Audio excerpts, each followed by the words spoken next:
Guys are absolutely on it. You don't mess around. So, how you guys doing? Talking Shit, episode 47. That means we are 5 weeks away from doing this for a year. That's right, 1 freaking year. So what I want to talk about today is something that's been brewing. It's been brewing for a while. Just let me know, guys, that you can hear me okay. I'll try to talk a little bit before. I'm not going to get into it too much until I get a decent amount of people on here because some people want to chime in live. So, what's been brewing for a while is the VMP versus Kenny Bell Supercharger war. I am so happy. I am not in either camp. I used to run a VMP Gen3 in the red car, and while I was working for the company, it was a constant trying to defend it, talk to people about it, and then Kenny Bell got on, and I was like, I don't care. Give me away from this. So good. I'm out of it. But the stuff has been brewing for a little while with them too, because ever since like 2 or 3 years ago, once the 2.3 ported version really started making some steam. I'm saying thank you, Merlin Moyer, for saying that that everything sounds good. Oh my God, F-150, S550, fucking wait, dude. It's been brewing for a while, and everyone and their mom knows that the 2.3 was a great little blower, whips up real nice, can make 800 real horsepower real easily, and so can the Kenny Bell. Then they started talking about efficiency and parasitic loss and all, and I was like, they lost me on that shit because all I care about as the layman is pulley size, rear wheel horsepower, IAT. That's all I give a shit about. So about a month or two ago, I think VMP had a 3.6 supercharger on a GT500 customer, and then they installed, I don't know if they went wide open throttle with that supercharger and then put it up against a 2.6 because the 3.6 is stout. It's stout. I'm sorry, Kenny Bell's 3.6. It's stout, but it is it's a whole liter bigger, so it should be pretty stout. It should make good freaking jam as long as there's good fuel. So VMP go ahead and says, you know what? Fuck this. Let's get a 2.8 Kenny Bell versus a Gen 3 2.6. Now that is kind of an apples comparison, right? Because the Kenny Bell's displacement is bigger by a little bit, but we all know what the Gen 3 can do. But they did a nice little test and a nice little video that I'll put up a screenshot of their graph showing pulley size versus power. And then they did something that I love. They did a back to back to back power pull, like back to back to back power pull, showing and I hate the use of the word delta. Delta is one of those words that smart people try to push down your throat when it's really the difference. Show you the difference in power after back to back to back pulls. So instead of me just blabbing all day long, what I'm going to do is I'm going to put up the screenshot of the result of their test, and then we can just kind of talk shit about that, see what the deal is, see what you're running, blah, blah, blah, blah. So right here, on the left is the 2.8 Kenny Bell. If you want to go see their video, right there it says real world testing, VMP Gen 3R versus twin screw 2.8 liter on a 2012 GT500. The test car was a 12 GT500, my favorite generation, on C16 fuel. Awesome. They locked the timing at 22. Awesome. Cams don't move. It's just a matter of fuel and spark. Let's party, right? So I think they went, okay, they actually had to make custom pulleys for the 2.8 because they couldn't get pulleys. So 2.8, 22 degrees, 700 at 3.0 pulley, 700 horsepower, 2.8 pulley, 724, 2.5 pulley, 761. Then they went back to back. This was 761, another pull, almost lost 30 horse, another pull, lost 37 horse. So between the third pull, the fourth pull, which was done back to back, then the fifth pull, you can see there's a nice little drop off here. It is dropping off because it's either IAT related, which I'm sure. And the thing, I guess, is producing quote unquote more boost, meaning it's probably not as an efficient rotor pack as the 2.6. And then VMP did the same thing. VMP did this first. They did the 2.6 on their car first. So in actuality, these graphs should kind of flip, but I understand why they put them in this order for the test. First pull 702, which is two whole horsepower over it. And this is where everyone's going to live. Everyone's going to live here. So it's kind of a wash, right? 3.0 pulley. And also the 2.8 pulley is kind of a wash. And that's where 80% of the GT500 customers are going to live. So if you want to choose a 2.8 versus a 2.6, it's a wash, kiddos. It's 100% wash, pulley for pulley size, 2.830. Now, where the rubber meets the road was the 2.5 pulley and under. And look at the back-to-back numbers. 782, it made more power on the pull that was back-to-back. And then again, it only lost, I don't know what, 6 horse?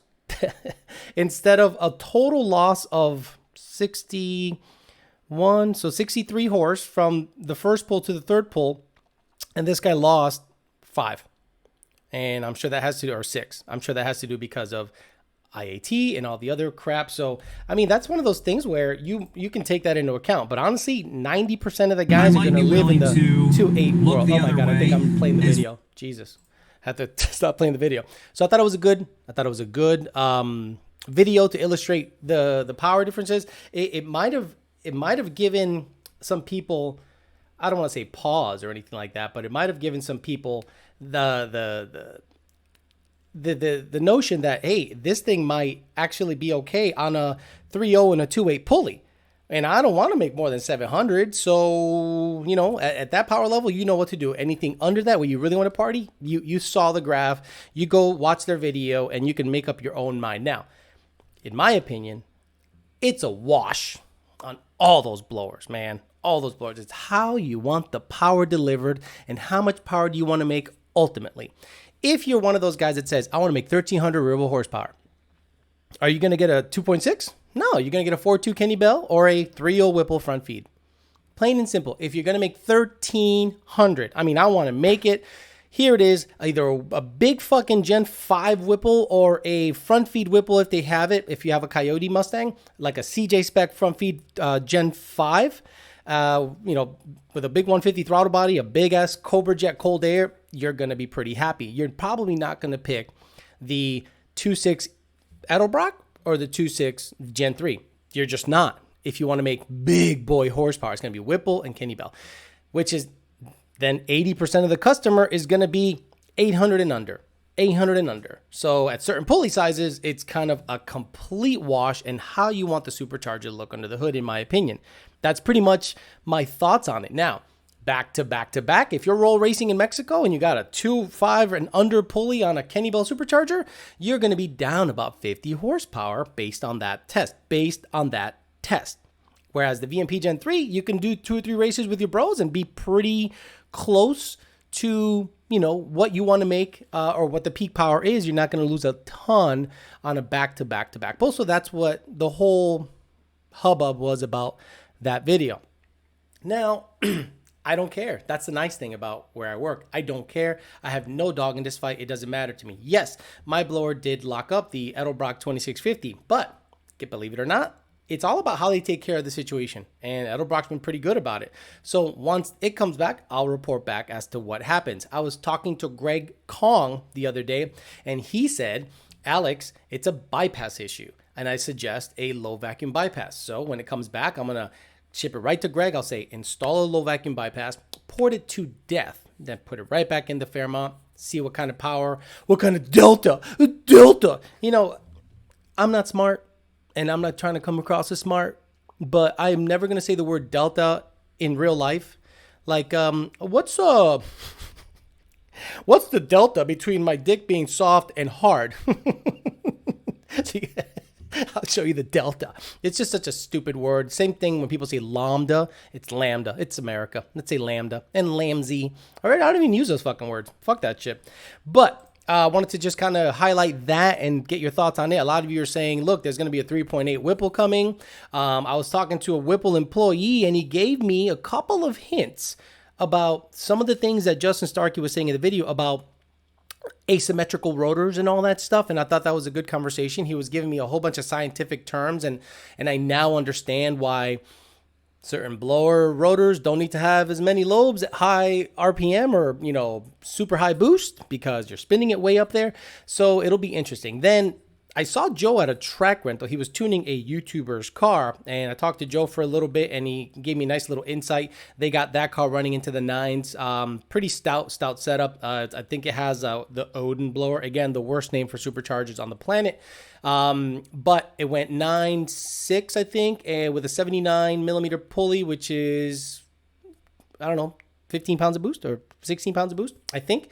And E85 in a return system. So the car's running good, and it had a built trans, and I'm not sure if it had a converter or not. And it was doing second gear leave, which the TVS benefits from second gear leave. Everyone was asking what kind of fuel that was in that car. It was C16, so they locked the timing at 22, so they knew octane wouldn't be an issue. It was a very fair test.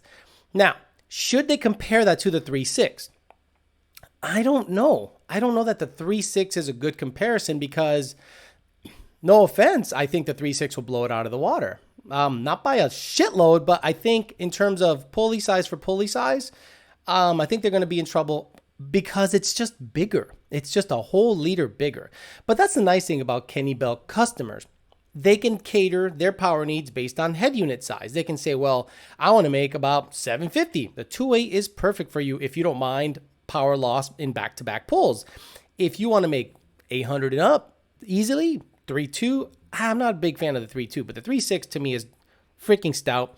And then there's the 4.2, and I guess they got like a 4.7 now, and maybe a 4.9. It's like they have a lot of choices. Whereas VMP, you pretty much either have the Gen 3 or the Gen 2, 2.3 or the 2.6. That's pretty much it. Now there is rumors that Eaton is going to come out with like a 3.2 rotor pack, but I don't think anybody is going to design a case around it. I cannot imagine how much power a 3.2 rotor pack is going to, how much torque, how many broken rear ends and drive shafts going to happen if Eaton produces a 3.2 rotor pack, depending on the twist of the rotors and lobes and asymmetrical, whatever. It's all about what kind of case they design around that shit. So it'll be interesting how it all works out. I'll start answering some of the questions real quick. We can just do general car talk from here on out. I don't really have anything specific to talk about. I also had a question come up the other day about who do you think would be the better motor builder? Somebody that builds engines for half mile or somebody that builds engines specifically for quarter and eighth mile? That's an interesting conversation to have because to this day, I haven't seen a Coyote Mustang run well into the 200 range in the half mile, like not even close, maybe like high 190s, low 200s, but I haven't seen anyone like be in the 205 and up range. And I mean, there's a very select few Coyote builders, and the platform doesn't really lend itself to some half mile racing like some of the badass shit that's out there, Vipers and Lambos and Audi R8s and all that stuff. So that's a nice conversation. We could just talk a little bit shit in there. I think Senior's on the chat. You can talk to Senior. He's going to answer all your questions on the chat. So if you guys have any questions you want to get in for free, I'm sure John will be in there. I'm not sure if Junior's going to pop in or not. F-150 S-150 says, what can be causing fueling starvation? I got a new fuel pump, a GM filter. There's your problem. He goes, I got a fuel filter regulator that has been replaced. I'm redoing the entire fuel system, including the pump. I don't know what fuel pump you have. If you have like a 255 or something, I have seen some Cobra Jet Gen 2 Coyote swaps have like a 255 LPH in there, and it's not enough fuel at high RPMs. It starts to run out. If you have a stock manifold, I guess there's less airflow, so there's less fuel demand, and it might be okay. But anything in the threes or a Deechwork 400, don't mess around. Get something in the 400 range. Just get it right away. Now, that doesn't guarantee that you'll be okay for E85 boosted, but you'll be more than okay for E85 naturally aspirated. David Jaffrey says, Yo, Vinny, hope you're doing well. What are your thoughts on Ken Block's new Fox Body Gymkhana and thoughts on Hot V configuration on a Coyote for twin turbo applications? I don't know what Hot V is. To me, Hot V is hot vagina. I don't know what Hot V or anything else is. But when I listen to Ken Block, see, YOLO douchebag is Ken Block. Listen to Ken Block. What's going on, guys? I'm here, and I'm going to go ahead, and I'm going to introduce you to my new Fox Body. When I was a kid growing up, he sounds exactly like YOLO douchebag. And every time I hear him talk, I'm just like, I can't take this dude seriously. Super successful guy. Made a whole business just drifting and doing dumb shit and not winning races. So I thought that was interesting to see him go to the Fox Body. Now, the problem with building a Fox Body like that is everyone is going to want to build a version of that. Now, most guys that want to build a version of that are ricers, and they're going to do a really bad job at it. The amount of work that goes into a Fox body like that, suspension, chassis, body, it's astronomical. And Fox body guys are what? What is the most that Fox body guys are above anything else besides gay? Cheap. Super fucking cheap. They get an LS because it's $500. They get discount shit. They get BBK throttle bodies. They get BBK headers. And then they wonder why they're rotting out and flaking off. They're cheap. So they're going to try to build something like Ken Block. So you're going to see a lot of shit-ass wide-body cars around. And you're going to go, oh my God. People are just going to buy it. Not because they like a Fox body. Because they like... Hey, Ken, what's going on, Ken Block? Hey, I built a Fox body. What are you going to do with it, Mr. Ken Block? Well, I'm going to just go sideways and bounce it off the limiter. Maybe I'll tie chains to a building and do all-wheel drive burnouts to show my driver skill. It's literally going to be that kind of shit. I can get on a tangent with Ken Block. I could be here I could make a hoe. I'm going to... My voice will be gone if I do a whole show like Yellow Juice. Hey, what's up? Shit. But I think the car's kind of cool looking, but I hate what's going to happen to the general public. Look, the general public out there are wearing gloves inside their cars with their masks on inside their cars. Yeah, that's that people are stupid. Most people are stupid. Kamal Riley says, I have a full bolt-on 14 GT, looking to buy a Paxton 2200 and upgrading the oil pump gears. What other support mods should I buy, though? Honestly, you want that car to breathe well. It's a high RPM producing, horsepower producing head unit. I'd get into free-flowing exhaust and maybe some long tube headers. Spend the money. Don't go more than a 3.6 pulley because you're going to blow it up on a 14.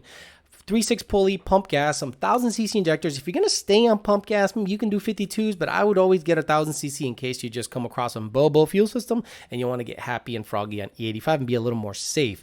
But long tube header seems to be the ticket, and maybe a nice little cold air, like an aftermarket PMAS cold air system for it, unless you're just going to open, just run it open turbine to the engine bay and suck in a rock and fuck it up. But honestly, that's what I would do. El Coyote says, hey Alex, what are your thoughts on the strange S-Track? Planning on 35 spline axles with an S-Track for a strong rear end and streetable 700 plus horsepower. It's a very good piece. I've seen the Wave Track and I've seen the S-Track, which is Strange's version of I want to say like a gear style differential. Well, not gear style. It's kind of like a Torsen-ish. It's very good.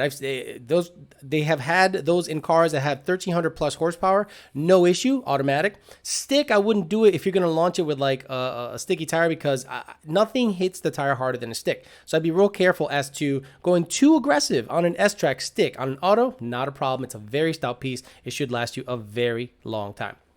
F-150 S550 says, I got a 525 with an 18 manifold on LU47s. Then don't vacuum reference the pump F-150 S550 and make sure your lines are big enough because that should be more than enough pump for that setup. Unless you have a tank that it is not, actually you don't have a good sump in the tank where it's drawing fuel from. That's the only other thing I could think of. John Quinto says, the Paxton 2200 off my 2011 GT is for sale. Hit me up on IG, blown 302. John Quinto selling a 2200 Paxton, BLWN 302. That means he's blown 302 dudes. Gear-headed one says, when driving your Fairmont on the street, do you disconnect the UPR anti-roll bar? No. Ride the fuck out, baby. Ride out. I don't disconnect shit. I don't hit huge potholes. Florida, it has really good roads. I drive it somewhere where it's pretty flat. I don't go over train tracks really aggressively, so I drive as if I have an anti-roll bar in the back. I do not disconnect it. You can disconnect it, but honestly, I'm not going to disconnect shit. And I don't drive it on the street that often. Zachary Smith says, carpool's great. Thanks for landing yourself on the tune. Oh, I'm glad you're happy, brother. 1 watt pull for each version, and it was done. Doesn't get better than that. Car still has a stock clutch, and it suffers from the lockout at higher RPM. Suggestions? McLeod RST if you're going to stay naturally aspirated, or a Mantic 1000 if you're not afraid of spending some money. Lean and Leon says, most nitrous you've seen on a stock Coyote motor. Anything over 150 the car hates life. Now, if you have a direct port system, meaning if you have it aimed right at the cylinder, like a direct port system, not a single nozzle that goes through the manifold and then distributes the nitrous. I'm saying every single cylinder or port has its own nozzle. I think you'll have a better shot because you're less likely to wig out the knock sensors and you'll have even distribution of the nitrous. The most I've seen on a plate and a nozzle is about a 150, then it wigs out anything above 175 or 200.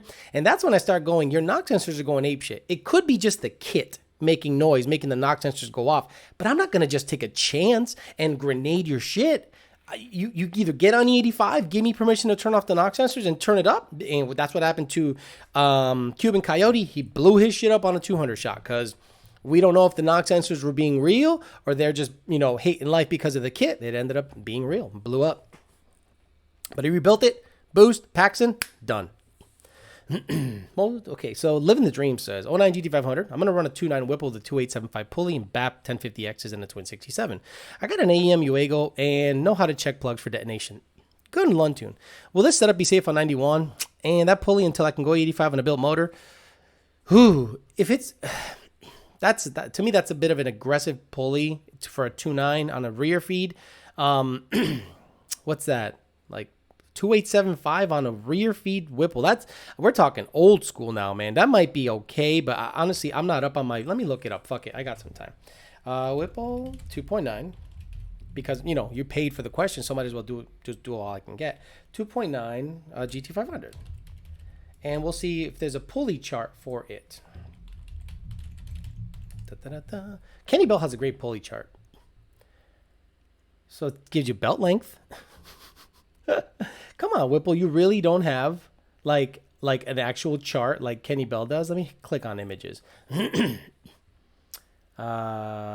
Pulley belt length guide, boost 132. Now this is a 2.9. This is a 2.9 front feed like the Gen 2 and the Gen 3. Man, they don't have a nice... This is Cobra. What year are we in? Cobra. Why don't we look up just 2-valve shit while we're at it? I wish I could tell you exactly what kind of boost it makes. But a 2875 pulley... I know I can tell you the belt length. It's 84 inch with an idler. Here we go. Shelby GT500 KR boost chart. 2875 is about 15 or 16 pounds of boost, but then it says stage 2 and stage 3. So I have, that's the overdrive. Dude, honestly, I wish I had a nice chart here, but if you're not making much more over stock boost, I mean, maybe a couple pounds over that, the 2.9 Whipple, though, makes good jam. I think I saw one with a with a 2.7 make like 700 on pump gas. So... I mean, if I'm using that as a metric, I mean, I think you'll be okay on a 2875 and be in the 600 range, well into the 600 range, maybe high 600 range with a 1050Xs and a Twin 67. But that 91 octane is what kicks my ass. I don't like anything boosted not having 93 octane. Like, guys, I understand you might live in California. Throw a little Torco in there, man. It's not your daily. You know that GT500 is not your daily. Throw a little Torco in there and you're good to go. Siphon X says, just got my tune from Dakota. And last week, awesome job. But I need to get used to the new power and throttle inputs. Any suggestion on the MT82 a bit smoother after the tune? No, man. You just have to just go out there and drive it a lot. There is a different, throttle input. It is a little more linear, a little aggressive down low and then better up top. That seems to be what the customer likes. Fat but fast. Great name. What pulley would you recommend for a VMP Gen 3 on a Gen 1 Yodi? The biggest one, like a 92 millimeter. Has long tubes, free-flowing exhaust, and it'll be ran at 6,500 feet on 91 octane. Well, you might be able to get away with like a 82. Like an 82 or an 85 millimeter. Maybe an 82 that'll get you about 10 psi, but the freaking octane. And I understand you're in a shitty area that has shit ass fuel. Fucking move. Seriously. Use some Torco or some Lucas octane booster, something, guys. Boosted, do not play the 91 octane game. My tuner made 800 91 octane. Although the dyno was in Colorado and the correction factor was 40%. I mean, come on. Guys, so I would do let's do an 85 or an 82 millimeter pulley tops at that altitude because you're in high altitude, but do not go to sea level with that pulley combo and that octane, and I think you'll be okay. Sean Gonzalez says, hey, Alex, I have a 12 GT with the JLT cold air intake only. Recently, I started the car, has been making a popping sound from the intake and idling rough. Any thoughts? Bad gas? Can it be diagnosed through a data log? Yeah, it can be diagnosed through a data log. 90% of the time, you got a coupler kinked. Every single time a guy goes, after I installed the cold air intake, it's running like shit. Okay, do me a favor. And this is what I tell them because I don't want to get into the minutia as to what's happening. Take it all apart, then put it back together. And the second time you put it back together, you're not rushed. You have a tuner on tap so he can tell you what to do, and you take your time putting it in, and then voila, it's finally fixed. And you're like, oh yeah, it went away. It's perfect now. I'm like, oh yeah, totally. So it must have been a vacuum leak. You forgot to plug in the silencer hole. You forgot to put the little slug in there. You forgot to plug in the catch can from the driver's side. You forget things, especially when you're in a rush. You're like, oh, I'm going to make all the power, and it makes less because IAT is higher. And then you now are you're going to scratch your head. Wait, I added a cold air intake, but the intake temps are higher. I don't understand. Did I buy a hot air intake? David Jaffrey says, FYI, hot V configuration in a nutshell is putting a turbo in the valley of the V where the intake manifold should be and flip the exhaust port to the intake side. Wow. I mean, really? Sounds like it's too much bullshit. Why don't you just do it the conventional way? I mean, putting the turbo in the valley of the V. Okay, I see what you mean. And having the manifold then flip the exhaust port to the intake side. So David, do me a favor. What's the advantage of that? Like, what would be the advantage? What is the proposed advantage of something like that? Is it quicker spool up time? Is it less lag, which would be quicker spool up? Like, what is the advantage of that? I'm not a turbo guy. I'm barely a car guy. I'm just a fraud that somehow knows a lot about cars, apparently. Juan Carreno says, what supporting mods would you recommend for the 3.0 Whipple? I want to make 800-ish. I was between the D1X and the Whipple, but Junior suggested to shoot for the Whipple. Any reason why he prefers the Whipple? The crank stays intact with the Whipple. But if you want to get a MFP crank support for the Procharger, I highly recommend it.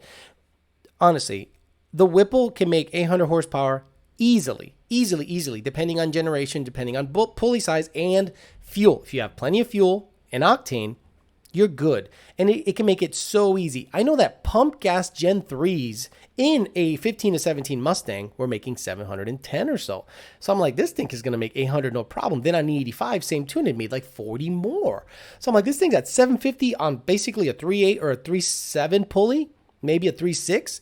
If you want to make sure that Whipple can, be optimized, as always, you get a free-flowing exhaust, you get a 132 throttle body, 123 cold air, E85. Do not play the pump gas Torco game. I don't like playing that game. E85, and that thing's going to make 800 pretty easily because you have a return style fuel system, E85, long tube headers, should make the power no problem. 01000 says, what trans would you personally prefer in an NA Coyote if you were to build one? An MT82 or a 6R? Can you do a vid on thoughts on an NA Coyote build? I can do a video on my thoughts on it, but a lot of people are not going to like what I got to say about it. Not because I dislike the NA game, is I think the NA game is dishonest. The NA game is complete horse shit because nobody tells you what the car weighs. Nobody tells you what the car weighs. Every NA guy guts it. Did you see the post today on Facebook where a Porsche is like the lightest weight Porsche on the planet, and the guy put holes everywhere, holes in the trans, holes in the gas, brake pedal, and clutch pedal, holes in the key, holes on the dash, holes everywhere, speed holes. Well, that's what I envision NA guys being, and then they're just like, oh, I just pulled the passenger seat. And then you go, and then they don't want to tell you what it weighs. I remember being at Mod Nationals, and there was a 7-second Turbo Coyote from Texas, an orange one, and I was at the scales. Because my Fairmont, one of the fuses had busted, so I was waiting for a fuse, and he came across the scales with driver. It was 3,400 pounds. What S550 do you guys know that weighs 3,400 pounds? Maybe 35. I heard 34 and I was like, what? Good for him. That is unreal. I was proud of him. But a naturally aspirated Coyote guys, they do it even worse. They take the airbags out. They take everything out. And then they say, all I got is a CJ stock cams and headers, and the thing runs 10 O's. Bullshit. What's it weigh? Oh, what's it matter? What's it weigh? Then they get defensive. Oh, here we go. They go on the offensive. They go, oh, here we go. Now you're going to say it doesn't weigh. My tuner's just better than yours, man. You're just a fucking hater. And it weighs 2950 bone dry sitting there by itself. So don't give me that bullshit with the NA stuff. The problem with NA guys is they are liars about how much the vehicle weighs, period. So, to answer your question, it'd be a stick, because the fastest NA guys on the planet, I'm saying Coyote, okay? Coyote engine. They're stick. They're stick. I haven't seen a deep or even anything 9-second. I know that Steeda went 9s in their 10R80 car like forever ago, and they've done it like 40 times since. And Robert Ball went 9s in his S550, but I haven't seen anyone go like Carlos Sobrino with like a, G101 go, 920s, 940s. Mike Washington's in the 8s, has been in the 8s a couple of times with his car. So I prefer stick NA always.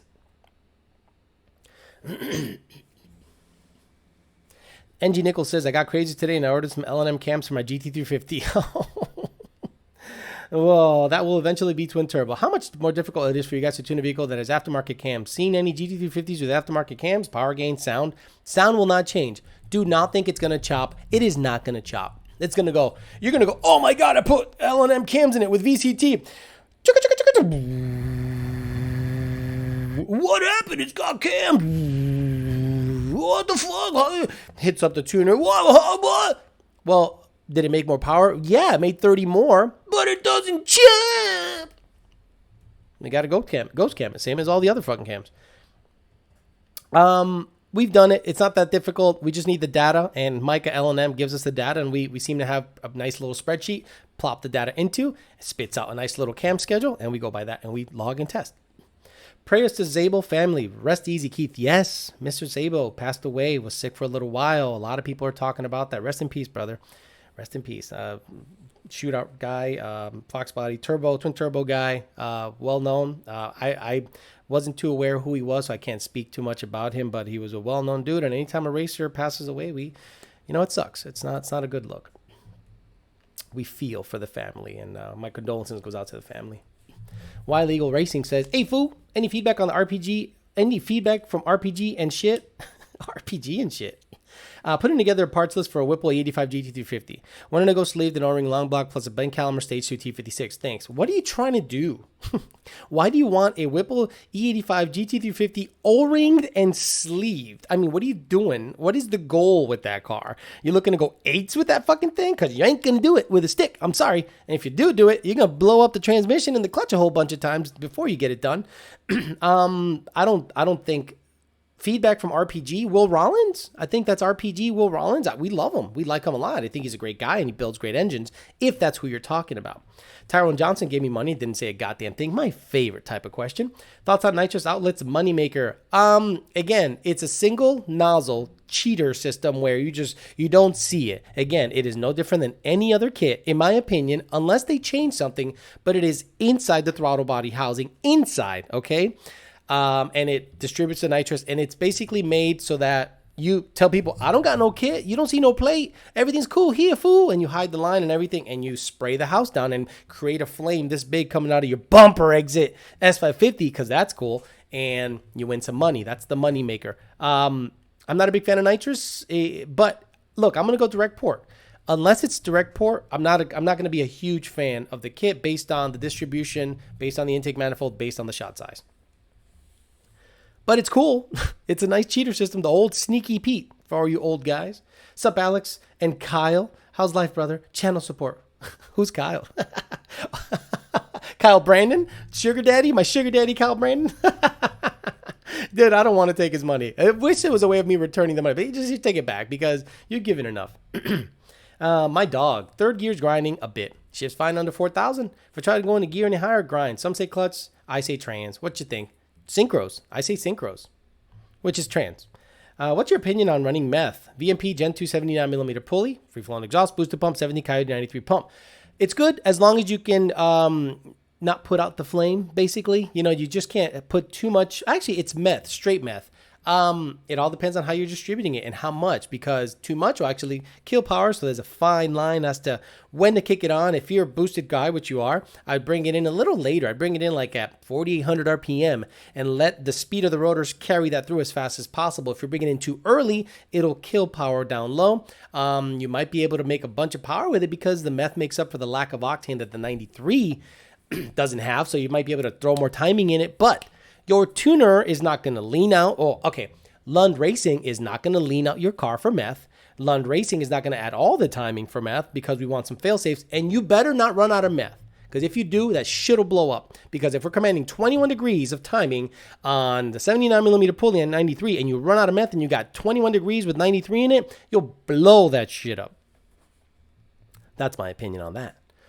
Alex, what's your most embarrassing thing you've ever done driving a Mustang? I was young. I was like, I had a 86 Fox body. Did a burnout by Providence Hospital on Route 5 in Springfield, and tried to grab second gear, and it spun right around, like whoop, it spun right around, and I was facing the wrong way. Nothing, the car didn't make that much power, so I wasn't, in any grave danger, but I was surprised how quickly it spun right around, and there was a car coming to me, and he flipped me off. He goes, "Fuck you." He was just, Northeast guys are like, they immediately have the finger going up. So he's just like, "Fuck you, get the fuck out." I was like, "Oh shit." And I couldn't just turn around. I had to do like a 5-point turn to get around, and I just went home. That's probably the most embarrassing thing I've done in the Mustang. Oh, the second most embarrassing thing I've done in a Mustang is I installed pipe bombs. True story. They were off in about a week. I'm like, what the fuck am I doing? Some coffee. To have coffee. Love and support from the Middle East. Sam Anthony, thank you very much. Are you out there, military? What are you doing out there? Jeremiah Alexander says, caught info on the surging issue late from last week. My 14 Paxton GT with max flow blow-off valve surges 3,000 to 4,000 RPMs in the lower 3 gears on the medium hard throttle. Any thoughts on adjusting blow-off valve to fix it? It might not be the blow-off valve, Jeremiah. If you're tuned by us, hit us up. I think there's a way of making the cams not go into OP early so we can delay that effect. And there's some open loop fueling stuff, tricks we can change to mask that. I did that on a customer's car today. He was very happy. And Brandon and Dakota taught me how to do that on the centrifugal stuff because they had way more experience than I with it. David Jaffrey about the V shit with the turbos. He goes, it's quick spool time and less lag and less packaging issues. Plus Mercedes, Porsche, BMW uses configuration from the factory. So there you go. I think you answered your own question. If it's something that's efficient and the spool time is cut down, why not use it? So it might be a good setup. I just don't know enough about turbo and turbo kits and turbo configuration that made me kind of like look into it that much. Now, just recently, I started looking at turbo stuff and manifolds, right? Like if you're going to do it, like let's say for instance, the Edelbrock setup on the car works out, does what it does, and then I decide to sell it and I want to do some turbo stuff. Well, I was looking at manifolds, like what manifolds or headers, turbo headers should I be using, And then I came across an insane price on something that I heard from a racer that worked really well. And they are Holley's Coyote Turbo Headers. Check this shit out, guys. Yeah, and I bought them. I just bought them just in case in the future I go ahead and want to get froggy. Look at this price, guys. Look at this price. $275. And I heard they're fucking great.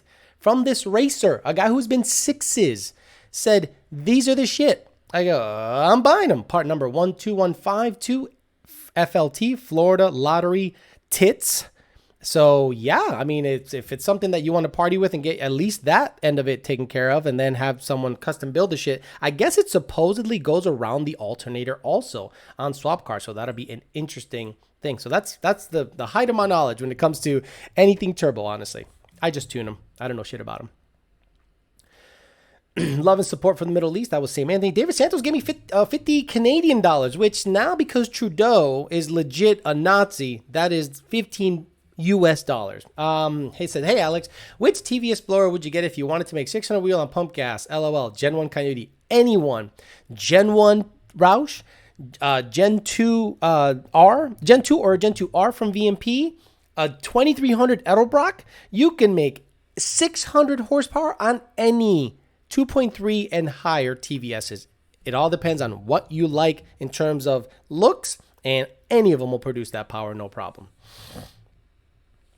Charles Mathis says, got my ultimate headers ordered for my 19 PP2 as recommended by you and Lund. Awesome. Packs in to come later this year. Thanks for all the truthful info. Keep up the good work. Lund for the win. Charles, I installed those headers without pulling the K-member, and it took me 4 hours, and I've never done headers before. Yes, I had a lift. Yes, I had badass tools. 4 hours, did not have to remove the K-member. Watch CJ Pony Parts video on installing headers, and they'll give you some tips and tricks. I didn't use about half of them because I didn't need to, based on the great packaging and fitment of the ultimate header. Badass header. Mr. Jimmy James says, no question, just showing the love. Missed last week, making a donation to Alex to put towards a Ken Block Fox Body build. Hey guys, what's going on? Let me look up Ken Block Fox Body. Ken Block Fox Body. Let me see if he's talking, see if I have his accent down. Hey, what's going on, guys? Hey. Let me see. Oh. Hey, what's going on, guys? I used to not win races. Oh, let me pause it. Let me see if he's talking anywhere. No, it just shows a video and other people talking about the video. Let me see if I could look up Ken Block talking. Ken Block. Oh my God. YouTube. Hey. He's so well spoken. Oh God, everything's Gincana, Climb Kana, Fuck Kana, Dick Kana. Dick Kana. Let me see interview. Let me type in interview. Hey, what's going on, guys? I'm a professional rally driver. Let me see. Let's see if you guys can hear this. Hi, this is Ken Block. Welcome to X Games Barcelona. What's going on? Welcome to X Games Barcelona. There we go. Come on. From the WRC to America. That's where. But I absolutely love everything I can. I'm done. Could be there all day. Okay, so. Oh, man, that hurt. Jesus, you guys are going crazy. Slow the hell down. Alex, some support for the Fairmont on the road again. PPR776. I appreciate that very much, sir. It'll be on. Once Edelbrock gets on it, I did everything I could. Like, I sent it out today. It'll be there probably Friday. I'm going to talk to someone who is in the department. Be like, hey, it got there. Delivery, da-da-da-da. Let me know what you find out. Get it back. Get it to Greg. Low vacuum bypass. Porting job. Pay a bunch of money for that. Get it back, put it in, and hopefully it makes some good power. Alex Cadell says 15 GT naturally aspirated to have a mantic clutch, stainless line, and a short throw shifter. What else do I need to do to help with faster shifts, or is it all me at this point? It's all you at that point, brother. It's all you at that point. You can do some kind of spark cut. The watt box might help you. I mean, it helps some people, but I found that a nice little feathering of the throttle, some people just, and it just stretches everything out. If you time it, so what I do is I floor it, and then the clutch is just like a feather, and the clutch is going in before my foot is coming off of the gas pedal. It's like, whoop, it's like a nice little dance, and that cuts down on that big flare that goes in between the shifts that might make you hit the rev limiter. So it's just a bunch of practice, Mr. Cadell. That's all it is. Thoughts on putting a wastegate on Gen3 setups? I'm not a fan. I understand you want to feel like you have a TVS on the car. If you want to feel low-end grunt on a supercharged car, you buy a TVS. Because I think the thought process is Gen3 cars make a shitload of up top, and they don't make enough down low. So I'm going to torque boost it, wastegate the rest, and only be on 10 or 11 PSI. Why don't you just get a Whipple? That's exactly what the Whipple does. The Whipple gives you a little bit more down low than the Paxton does. Not as much as the TVS, but the TVS runs out up top. The Whipple just keeps pulling and pulling and pulling. It makes power up top. So I think you just literally chose the wrong supercharger for the power delivery that you're looking for, in my opinion. I'm not a big fan of torque booster setups. I think you should just pulley down and be a man and say, fuck it. I got a 3.6 in my 19 Mustang. It pretty damn good down low. It just barely hazes the tire where it's just about to lose traction. And once I get up to in the 6,000 RPM range, the bitch keeps pulling until I shift. Boost Fed Coyote says, I got a VMP Gen 3R on 22 pounds. Wow. Built motor. Thank God. I'm using a 120 millimeter PMAS and a twin 67. Is there anything left on the bone with a monoblade and a bigger intake? Yeah, there is, man. I mean, I know that VMP has 132 or 130 something throttle bodies, like a funky, and I think they made them for the proper generation, and they have an aluminum blade, if I'm not mistaken, and it's not millimeter, it's like cubic inches or something like that. I forget what it is, but I think VMP has monoblade throttle bodies. You just got to get it for the right generation vehicle, Gen 1, Gen 2, or Gen 3, and get like I hate to say it, but like a JLT 148 or a big, I would get a Donkey Dick 149, a PMAS 149 with Jason Teixeira's Donkey Dick. And at 22 PSI, you should have way bigger than a 120 and a twin 67 on that guy. You'll see like a 40 horse gain once you really start making that fucker breathe, for sure. And boost might go down. Actually, no, boost will go up. You're sucking in more air. But I think there is more left on the bone, sir. Boost Fed Coyote. Hey, Alex, is it possible to do a missionary in the back of an S197? If not, what's the best position? Asking for a friend. Keep up the great work. So the middle seat in an S197 has a bucket, has a lift, right where the hump is for the fuel, for like where the control arm bolt is. And then the buckets are really, really deep. I have found both seats all the way forward. You right up against your armrest. She has to get in first, and she has to be flexible. She has to get in first and spread eagle. And if you get in there, 1 foot on one well, like where the floor pan is, money. Turn on the AC, and then you should be good to go for a little while. But it's very possible. I heard. It's possible. Boy, that back seat stank. Now the Genesis was not that good for that. The Genesis, unless the girl was small and super flexible, but the girl I was having relations with in the back of the Genesis, she was like thick, not fat. Dude, come on, she was like, she was a runner. She was thick, big old booty, and big. She just wasn't super flexible, so it wasn't a good position for me, but it was a good position for her. But my leg was cramping all the time. But I could way better bang a chick in an S197 than the Genesis, believe it or not. David Jeffrey says, about a question from last week regarding unmarked cop cars. My question was your thoughts on the Mustang Challenger being unmarked cars and getting pulled over by them. You didn't say that. You just said unmarked police cars. I think that's fine. I don't think that's like a bad thing. I think it's kind of cool that cops are driving Mustangs and Challengers because eventually down the road, those cars will become available to the public if they're actually marked vehicles. If there are police departments out there with marked Mustangs, marked Challengers, I want that car. Do you know how sought after an SSP Florida notch is, or a California Highway Patrol notch is?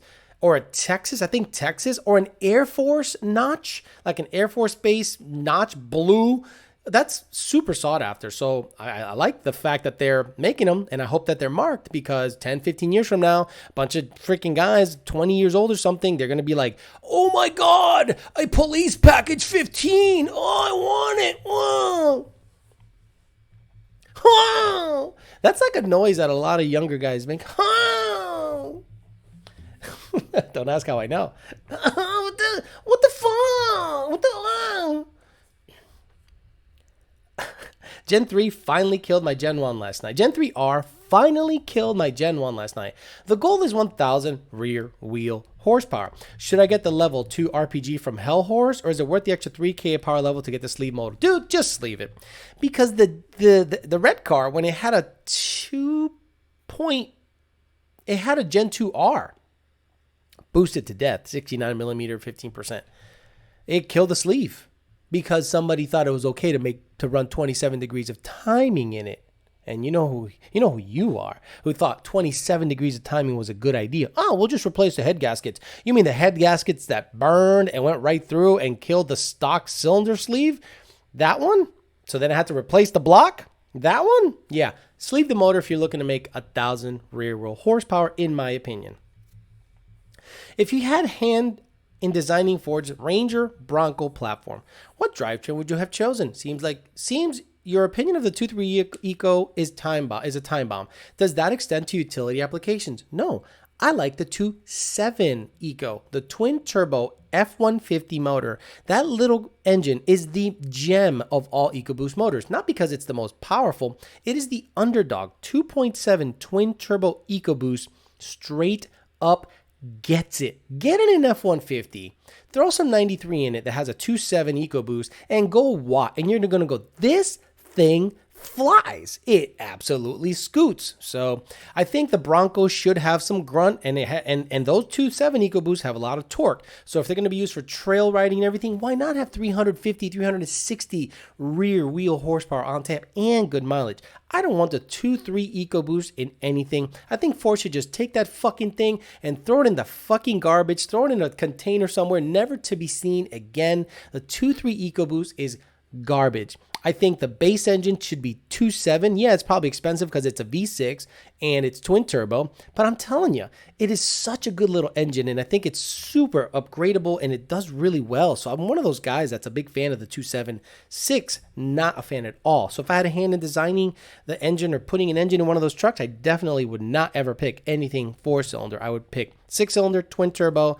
Make it badass. Why fuck around?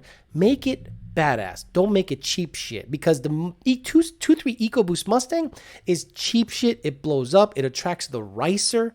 You don't want that crowd following into the Bronco Ranger market, you know? But I don't know what Ford's thinking, honestly. Maybe they're trying to meet CAFE standards. They're trying to meet emissions. They're trying to meet everything. And it's really tough to get behind that company when they keep fucking up. One of the guys messaged me about my NASCAR rant. He was like, he didn't like the fact that I said what I said about NASCAR drivers and shit. He was a Ford engineer, self-proclaimed Ford engineer. He goes, don't worry, Alex. You think you're so special. I'm a high-level executive at Ford, or a high-level engineer at Ford. None of us care what you think. And then I said, but wait a minute. Right now, this proves different. You care what I think. You're watching me. You care what I think. So it's pretty funny when people say, I don't care what you say or think, yet they're watching you because they know what you say or think. It's kind of a funny dynamic there. But I don't know if they listen to me or not. I don't think they care. I'm not one of those guys that's going to suck their ass. I'm not going to go there and tell everybody their product's the best shit. I think they fucked up a lot on a lot of shit, especially the EcoBoost Mustang. Kill that thing. Kill it with fire. And if you're going to build a Ranger, which is fucking retarded, and a Bronco, which I think is cool, give it a twin turbo V6.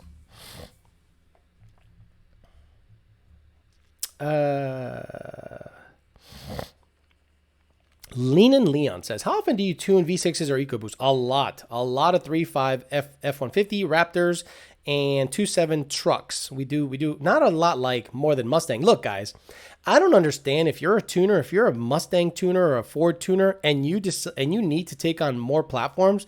Guys, this month we've tuned so many Mustangs. I wonder if there's any left to tune. I cannot imagine taking on another platform right now. We are swamped with F-150, which makes sense because there's more F-150s than Toyota Camrys, and Mustang. And what seems to be happening is some guy buys a new Mustang, then the next guy gets it, tunes it through us. And it just becomes like we have a market that never ends, because then the guy on the bottom end of things goes, oh, finally, I get a Coyote 2011. Let me get a tune. And we're just like constantly tuning Mustangs all day. Jaden Larson says, do you know if PBH is still working on the 0509 3-valve Coyote swap harness? I watched your video on the clone build car, and I want to swap my car bad. Yes, Jaden Larson, give them a call. They might have some harnesses available really, really soon. If not already, Jaden, give them a call. After 3 years out of the game, I just purchased a Gen 2. What's the weak link in the car overall so it can be my first mod? The weak link? The 6R80 is pretty stout. The MT82 is pretty stout in stock form. The moment you start modding it, that's when you're going to start coming into some issues. But a Gen 2 is probably the best overall car that Ford put out there. So I really wouldn't be afraid of modding it. Throw a cold air in there, throw some LU47s, real Ford Racing LU47s, until we get our hand on some data, because there's supposedly a new set of Denso-bodied LU47s out there, LU47s, which is fine as long as we have the data. If we have the data and it makes sense and it works, no problem. But if the data is way the fuck off, see you later. I'll keep recommending Ford Racing Performance LU47s. Just saying that, putting that out there. But I don't think there's a huge weak link in Gen 2 Coyotes. That's why they're super popular. They're damn stout. They can make 750, 800. Obviously, oil pump gears is something you're going to have to consider when you go into high boost. 6R80 is going to be pretty stout until about 700 wheel or so. Then you're going to have to put some clutches, intermediate shaft, and then consider replacing the forward planet for a billet version. And, the typical bullshit. The axles bust easy if you get any wheel hop, so make sure the rear suspension is nice and tight. Alex Cadell says, when need G-Force drive shaft, what do I need for the first time drag racing? It's a PP1. I've raced only once before on a on a street tire because I didn't know any better at 13.2 at 104 and driving a stick for a week. When do I need a G-Force drive shaft? If you put a sticky tire on a car and you have any kind of driveline misalignment, you're going to need a drive shaft real soon, Alex Cadell. So I wouldn't wait around. I'd get it. Expect some more noise, vibration, and harshness, NVH, because now everything that's stock and bushinged and everything and has it's a two-piece drive shaft, excuse me. Now it's become a one-piece aluminum, so it's going to have a little bit of, not noise, and it's terrible, but it's going to be different than stock for sure. Coyote Coop says, hey, Alex, what's your thoughts on NA versus blower cams? Oh, I put some NA cams on the car, and it didn't make the right power, so I put some blower cams on the car because they spin different, and they spin different, and the lobes, and the center line, and the overlapping. The Blue Goose has NA cams, and it made 1,600 horsepower. So it's all bullshit. There you go. I basically just, if you're worried about it, get an NA cam if your car's NA. If you're worried about it. Honestly, Coyote Coop, I don't think it matters. Get NA cams. Dyno guess for Cheeto. 18, 10R80, Whipple 3.5, pulley, 14 PSI, 18 degrees of timing, 4 system duals, E85 free-flowing exhaust. 3.5 pulley, 14 PSI, 18 degrees, 790 to 810. 790 to 810 seems to be a nice number.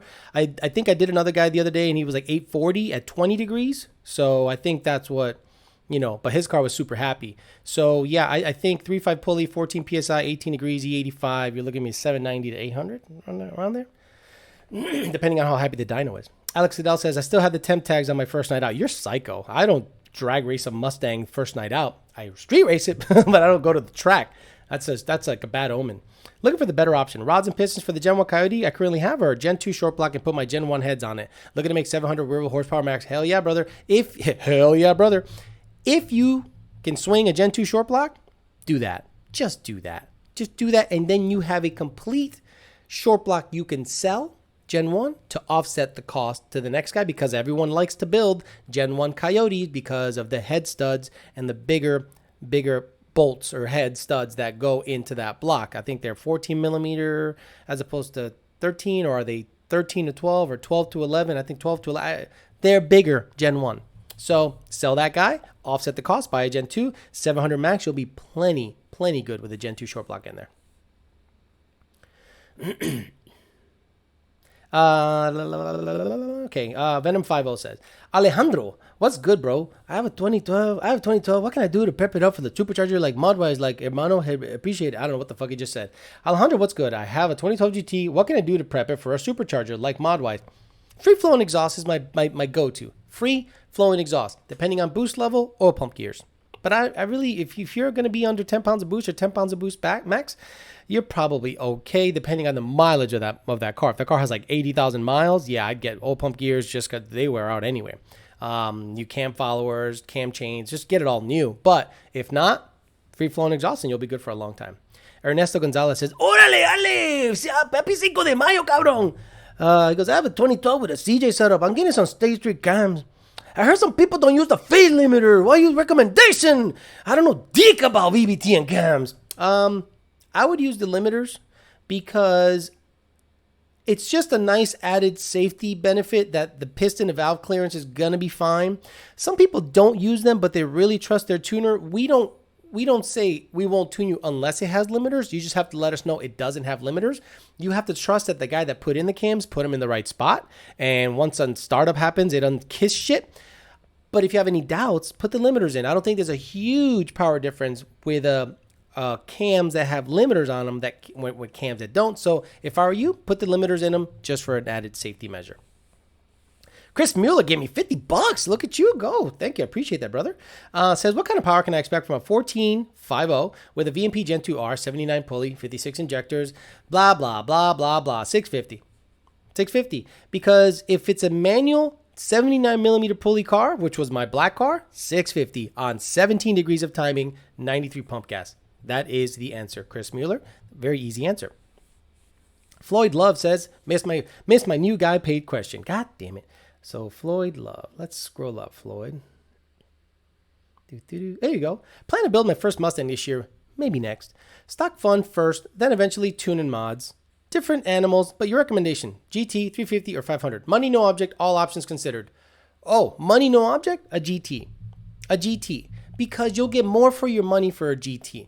Right? If you're gonna get a GT500, you'll get the notoriety. You'll get the stupid fucking stripes looking like a candy cane going down the road. You will get the Shelby. But if you don't give a shit about that and you just want to go fast and get the most out of your money, a GT is your best option. If you don't care about being the best guy around the block and you want to have the best all-around car Ford ever made, Mustang-wise, before the Predator GT500, the Shelby GT350 is the best all-around car, in my opinion, they made before the new 2020 GT500. So that's what I would do. Most bang for your buck when you can build it and make big power, GT, a triathlete, 350, or notoriety and fame and dick riding, 500. That's in my opinion, the best way I could put it. Lean and Leon says, what do you think happened to your old Coyote car that needed a shift for? Fuel pump and maybe a motor. Pfft. 2 owners had it after me. Fuck if I know. When I handed it off, it was a 10.1 car. Here is a 10.1 second car. And then it never changed. And now they're saying, the guy's coming back to me is like, yo, man, you got some hangers in your mufflers. I'm like, dude, 2 owners had it after me. And they put a fucking MGW shifter on it. That probably caused the fucking shift fork to be fucked up. I'm kidding. Ben Calamer said that that's kind of like a common problem with these cars. Or the T56s. They don't like RPM and that they seem to have a weak point with some synchros or something like that. Or a gear that might be wiped out. But honestly, 2 owners had it after me. So, dude, I wiped my hands of that car. Went 10-1 at 140. And I sold that bitch. Lean and Leon. Beecho, I removed the feed line to the rail and a lot of air came out and took the gas cap off and pressure came out whooshing. The fuck? Beecho, I removed the feed line to the fuel rail. A lot of air came out. So are you having an issue with your tank? Is it pressurizing? Is it getting airbound? Do you have a vent in your tank? F-150, S-550? Is it getting airbound? That sounds like it's getting airbound and it's pressurizing and it's just not allowing, I don't know, what they call it, siphoning? I don't know. You literally need some kind of line that just goes to atmosphere, like a vent line. So maybe you need a vent line, F-150, S550. Chris Oodle says, 11 GT500, PMS Cold Air, 2.5 pulley, and Lund tune. I'd love to go to 85. What do you recommend? Deechworks dual 300 drop-in pumps and 13 to 14 injectors, horsepower? Do you need 1,000 cc injectors minimum? 13 to 14 injectors are only 52 pound. They're MU52, aka 56s. So you need 1,000 cc injector, whether it's a Deechwork, FIC, or ID. I would recommend ID or FIC. And remember, guys, when you buy a FIC, it's Fuel Injector Clinic. A lot of you guys are buying another C, like connection. No, these are what the ones we not recommend, but we can tune. I know Lund loves the ID 1000s. I run the FICs, and they're fine for me. But look, you got to go with what the company runs. So it's going to go like this. They're going to want IDs in it, and then anything else second or third, fourth, or fifth. Plain and simple. Because the data the ID provides is pretty legit. Manny Turbo gave me money, retracted the statement. My favorite way of doing it. What do you think happened to your old Coyote? And he goes, it maybe needs a motor? Dude, no way. Not with me. With me, that bitch was rolling. That sucks that you went through that shit. But look, the car sat with the E85 forever, man. And it probably had the same tune that it always had. So it sat with the E85 probably for a year. So it probably gummed up a fuel pump. I'm sorry that you went through that, but hope you didn't pay more than $20,000 for that car. I sold it for $20,000. VMP Gen 2R kid have not had great experience with their tuning. I'm sorry to hear that. Had Mike load a new tune while on the dyno, and it's still surging, stalling, and having erratic idle. Should I try a different tuner? James Roberson, I really don't want to talk shit on VMP, but I'm still not going to talk shit on VMP. If you want to try a different tuner, that's your right. I'm not going to tell you, yeah, come to us, we'll take care of you. Because let's say you come to us and then I go, dude, it's surging and it's not the tune. Because look, every single time we put a tune on a car with a TVS, it's money, and a Whipple, and a Paxton, and a turbo. It's money, money, money. Because now I'm at the point where I'm like, I look back at the tune, it's configured properly. You got a problem, bro. See you later. And I move on to the next guy. And they're like, what do you mean? I'm like, what do you mean? What do I mean? I'm telling you, you got a problem. You got to smoke check the bitch. You got to make sure. And sure enough, what happens when they come back? Hey, I forgot to put an O-ring in the injector. Hey, I forgot to put all 8 gaskets in the intake. Hey, I forgot that my fuel pump's running backwards. I'm like, yeah, it's almost always an issue with the setup. Now, James, if you are sure that the car it's installed correctly and Mike is having trouble with it, it's up to you to go to another tuner or work with Mike until you are like exhausted. Okay, that's what I would do. You get a free tune when you get one of their kits. Let Mike hammer it out, hammer it out, hammer it out, and then it's up to you to go to PBD, go to Sean at AED, or come to us. I just can't be like, yeah, come to us and steal you from them, because that's a dick fucking move. Whether you do it via PMs or anything, that is a dick fucking move when you're doing shit like that. But James, sorry you're going through that. If you decide to come through us, I'll be happy to take care of you, because those cars tune real nice, man. They're like as long as the parts are legit, the tunes are on point. Leak says, upgrade throttle body when going PMS with the Boss intake? No, stock throttle body, bro. What would you do? Why would you put a bigger throttle body in that thing? Why? I mean, I haven't seen no difference between a stock throttle body and like BBK, I think 85 or like a FRPP 90 NA. It can only suck in what it's gonna suck in. Brandon Hunley says, I got a full bolt-on Luntune car, but it's constantly on a cam tune. He tried loading the non-cam tune and it just keeps chopping. What does he need to do? Your friend needs to load the right tune or reach out to the tuner and say, hey, do me a favor, send me a non-loped tune, please. And your guy has to erase all the other tunes to make sure he's not loading the right tune. I had a guy today load the wrong tune 4 times and kept blaming the tune. And then another guy was like, the monitors aren't ready. And I'm like, did you load the right fucking tune? I mean, I gave you the right tune. I guess he got handed off to customer service and I don't know, he got fixed up. But just tell him to erase all the tunes, reach out to the tuner, say, give me a normal idle tune, and they'll see what happens. YouTube Curl Anti-Free Speech, a fan of both channels and a long time subscriber, says 10 or 80 Whipple car with 17.10.5s or 17.95 rear wheels. Also, I need the 17.45 fronts. Won't fit the PP1. They won't need 18s because of the brakes. Should I get bare brakes or they fit or roll with 18.5s? Roll with 18.5s and put 28s on it. 26s are a little low. I think Mickey Thompson makes 26.5s or 27s, 26.5s or 27s for the front. I think 20-inch looks like a stupid donut to me, but with the 18-inch, it's less noticeable. But I would do a 17.10.5 in the back, in my opinion. Get it nice and wide. Make sure you have more contact patch and stretch out the tire a little bit. YouTube Curb Anti-Free Speech. What do you recommend? A 15 to 17 over an 18 and up in stock form? In stock form, the Gen 3 destroys the Gen 2. It's not even close. It is literally almost a second behind. So, like, let's say auto to auto. Manual to manual? Dude, when I bought my 19 Mustang and I went Watt, and I'm like, this bitch is fucking fast. Not blazing fast, but I'm like, this is fast for stock. I was like, whoa, this thing gets it. Then I put an E85 tune in it. Oh, my God.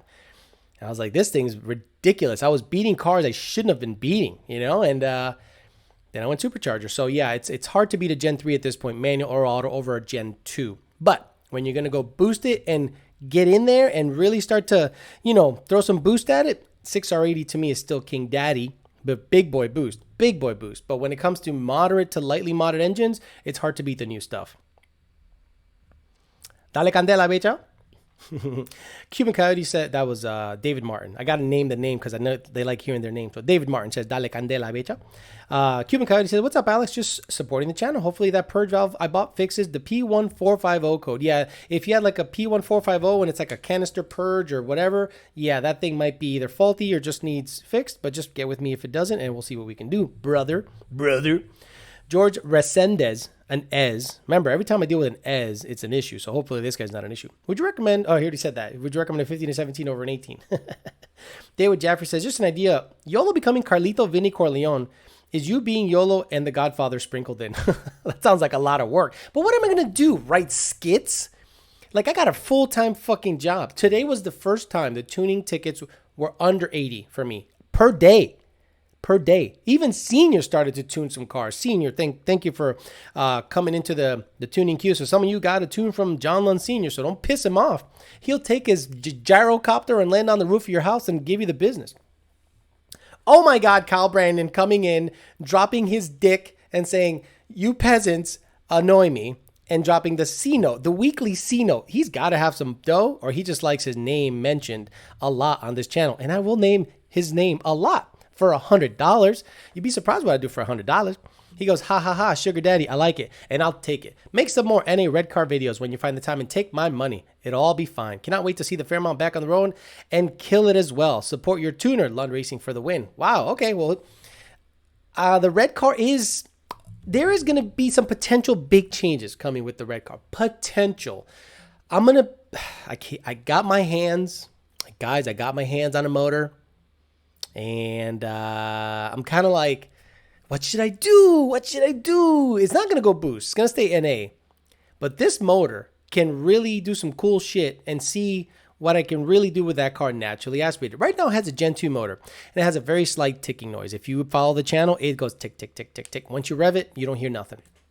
So I might want to get it to the track once I get some 373s in it. And maybe do some weight reduction, dump the mufflers, put a dump in the back, do some weight reduction, see if I can get way to the 11s, 11.5, 11, nothing crazy. Maybe a converter by the end of the summer, and then another motor will be going in it, but I'll keep that secret for now. I'll try to mention it later in the week, see if I can get my hands on the motor. I'm kind of being super hush-hush about it right now because I hope it works out, and we'll see what I can do to make it work on that car. I think it'll be real cool. But Kyle, I'll do my best to get that car rolling because the Fairmont is going to be down for a bit. So why not concentrate on the red car? The white car is just that's my bottom bitch. You know, I drive that sucker all the time on the Cam Lope tune, supercharged 700 wheel. Love that shit. Mad Lad says, "Hey Alex, VMP Gen 3R with a EcoBoost. Wait, EB Edelbrock. Wait, VMP Gen 3R / Edelbrock 2650 versus a Gen 5 Whipple for Auto S197 in the Middle East. Heat soak is a major concern. Looking for 650 on crappy pump 95 Ron." Any of the top mounts will beat any of the bottom mounts. I'm sorry. Any of the superchargers that has an intercooler on top is going to perform better than any of the superchargers that has the intercooler on the bottom. That's been my experience, and that is a very general statement. I'm not going to tell you the delta. Can you tell me the delta? Can you please tell me information on the delta? No, fuck you and your delta. So I think a Gen 5 Whipple or an Edelbrock is going to be fine. On my car, a 880 plus rear wheel horsepower Edelbrock. It has a stock heat exchanger, a stupid Black Magic fan, and a Roush intercooler pump. I never see 130 IAT at wide open throttle. I never see 130 IAT at wide open throttle. So that tells you that. And the Whipple is also just as good. Just ask Lund Racing on their car. They saw like no IAT issues at Texas 2K. Yeah, it had an ice tank, but that thing's boosted to death. So I would do a Whipple or an Edelbrock over a VMP Gen 3 because of your IAT issue, sir. But thank you for the question, Mad Lad. Good question. Blue99 says, "Yo, Alex, what do you think about a drop-in Walbro 425 on a car that will never make more than 800 horsepower?" Look, I don't like, unless you're looking like to do C16, you got to understand the fuel that the fuel pump that you put in there. I don't care how big it is. If you don't have the lines and the return set up and it's regulated properly and boost reference in order to go up with boost at that power level, you're going to be just swimming upstream. So if I were you, I would definitely look into a return style fuel system, E85. If you can't find E85, you can do a big pump on C16 or Q16, but that's going to be really expensive, and that's going to be something that's not going to be super available like E85. So a drop-in pump on stock lines, think about it. A drop-in pump, stock lines, stock hat. I'd rather you just kind of do it upright. Otto says, "Just channel support. Got my hospital schedule finally allowed me to catch a live stream. Ported intake and long tubes on the way for my 19. I will not ask for a revision." I love you. See? I will not ask for a revision for a ported intake manifold. Now, long tubes, if you're on a flex tune, you're good. If you're not on a flex tune, hit us up on those long tube revisions. Paul Neal says, do you think an 18 F-150 5-liter four-wheel drive with full bolt-ons will run quicker in the quarter than an E85? Then it will run quicker in the 8th mile with the 85 R2 as opposed to the Flex Fuel Tune on E85. It'll run better with the E85 R2 because we can shove timing in down low. The Flex Fuel Tune does it based on whatever ethanol percentage. There's like a ramp-in rate. It's like, whereas the E85, we go, here's timing, fuck you, because we know it's 85%, or we're assuming it's 85%, and we can shove it in earlier, and the car always performs better on the R-Tune than the Flex Tune. Always, always, always. Wait a minute, DJ Smith, I didn't know about this. Thoughts on Jason Teixeira's call out to VMP for a grudge race? What? When did this happen? DJ, give me the details either on Instagram or Facebook, and I'll talk about that. Maybe next week because it's almost 9:30 already and I have maybe another half hour or so. Carlito Corleone is a big samoa to the live stream. Sorry for phrasing the comment wrongly. I got it. Carlito Corleone. It'll be interesting because I'm not that good at voices. I'm just good at like 3 voices, and it's a Mexican, me, and like another Mexican, a louder Mexican, or you're a douchebag. And that's kind of it. That's kind of all I got. Frank S550 says, I got a 17 performance package, 600 horsepower MT82 car. I want to hit the strip and have 2817 slicks. Lockouts, vert links, steel line, 3K slip launches safe, or should I get shafts? Ooh, get shafts.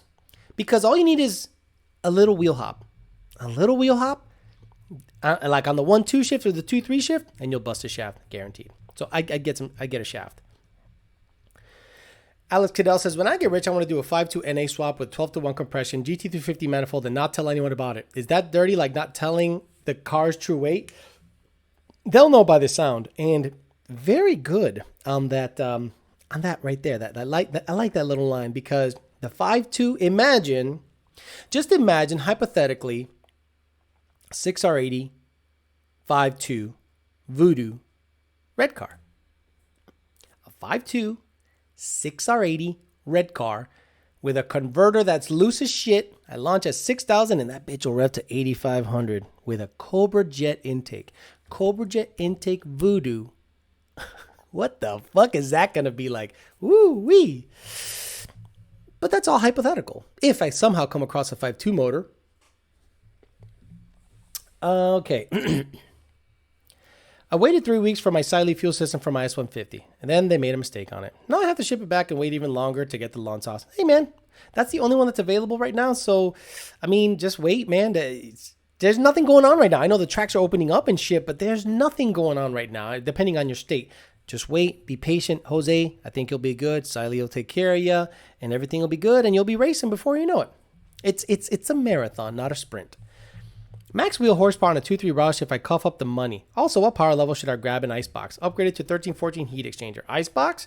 Power level? Over 700. Over 700, 750. You'll benefit from lower IATs always. Max wheel power on a 2.3 Roush? 800, 850. Because if you have a 69 millimeter and like a 20%, that 2.3 will make jam up and heat. So I think you can make up to 850 pretty safely on a stock Gen 2 Roush head unit with the right pulley combo.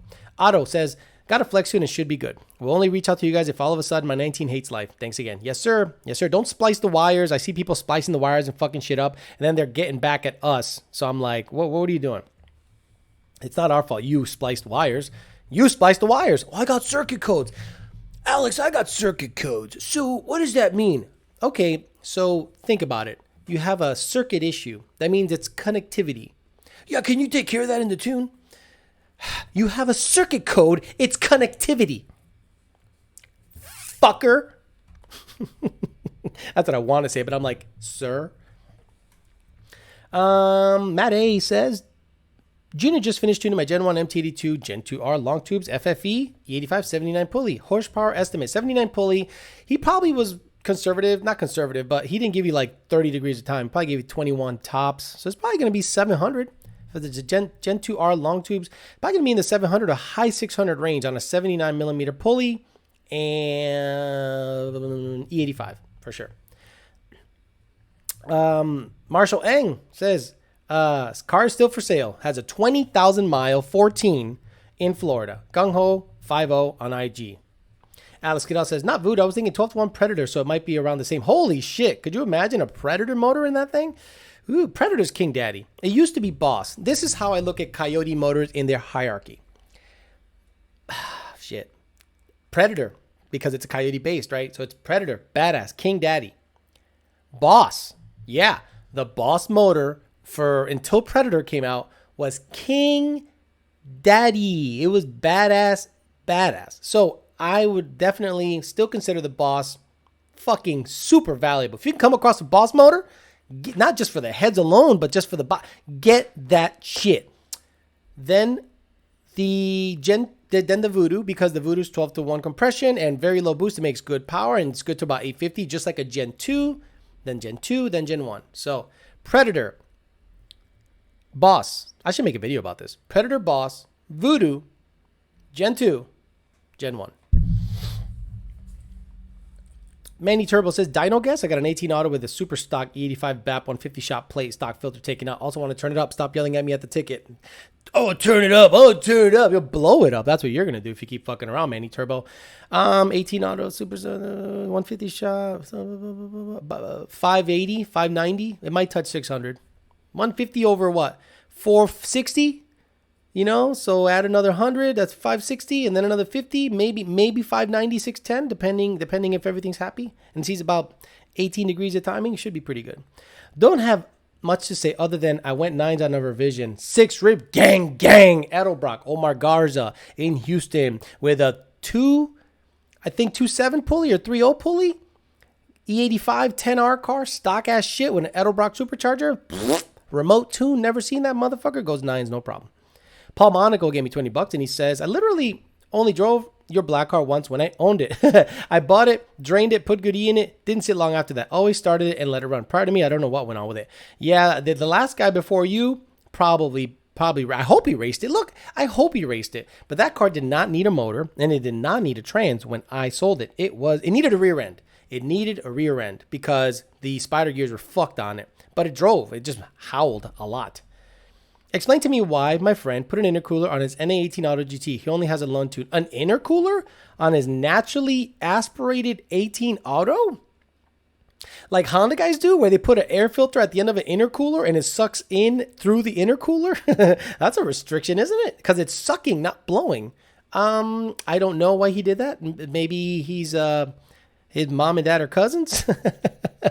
I don't know why the fuck he did that. El Coyote says, what rebound and compression do you recommend for my Viking Crusader 700 horsepower MTD2 car with full suspension? If you're being tuned by us, El Coyote, hit us up. We'll give you the power settings. Mariah Vasquez says, what's your favorite sex position? I don't know who Mariah Vasquez is, and I'm sure you guys are going to be like, oh my God, who's that? So my favorite lately has been the girl on top. But she doesn't have full control. You know, you control her from the bottom. One hand on the left hip, the other hand around the butt. And, you know, you can manipulate her that way. And then you can just push her away with 2 hands on the hip and do this kind of rocking, you know, everything back and then bring her over your shoulder and do that. It's literally become my favorite. And if they know how to ride, hey, I'm done like that. Alex Cadell says, so is any high compression Predator dirty on the streets trying to race and not mention the swap, or would it sound different? No, it would sound just like a Corsa Extreme exhaust Coyote. It would just be stupid. Okay, 3.3 for the 800 plus. Okay, good. They're talking. Okay, good. I think I caught up. All right. Does Lund tune Raptor 3.5 EcoBoost? Yonsei 5.0. Yes, we do. It's the same as an F-150. Pretty much. Is IMRC lockout recommended on 18 manifold for 15 F-150? Yes. Lock that bitch out. Because, guys, the IMRC configuration is different, and I don't know anyone that's made it work except one guy that made a nice little write-up. Maybe other companies say, yeah, we can tune it, no problem. But if they're shutting off codes, you're not tuning it right.